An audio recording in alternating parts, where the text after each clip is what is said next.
Hi, and for today's video ay tuturo ko sa inyo kung paano mag turn off receipts in our messenger. So this is a new feature ng messenger, guys. So kung makikita nyo, guys, ang ating messenger, ayan, pag tap mo ng message is makikita mo yung head chat. Ayan, head chat po yan. Tingnan nyo sa aking daliri. So kung gusto yung mawala yan at mapapanatili ang hindi nyo pagbabasa ng kanilang mga messages, ganito lang po yung inyong gagawin. So follow our steps, guys. Ayan. First na yung gagawin syempre is pasok kayo dito sa inyong messenger, okay? Messenger apps.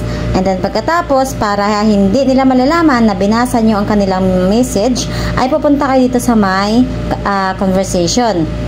Pagka-tap mo ng conversation, guys, is tap mo yung information or yung bilog sa my right side na taas, and then scroll down,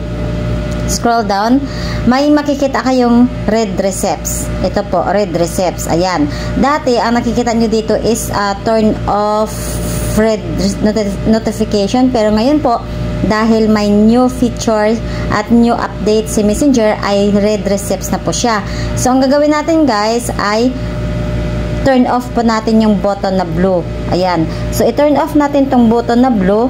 Ibig sabihin, cherries won't be able to see when you've read their messages, and you won't be able to see when they've read yours. Okay. So, ibig sabihin, hindi na natin makikita.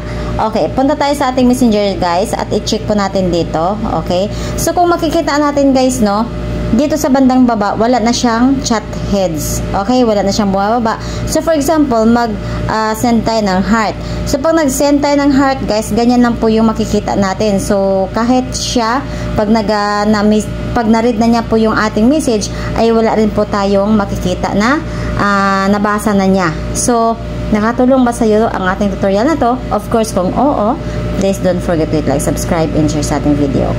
Bye!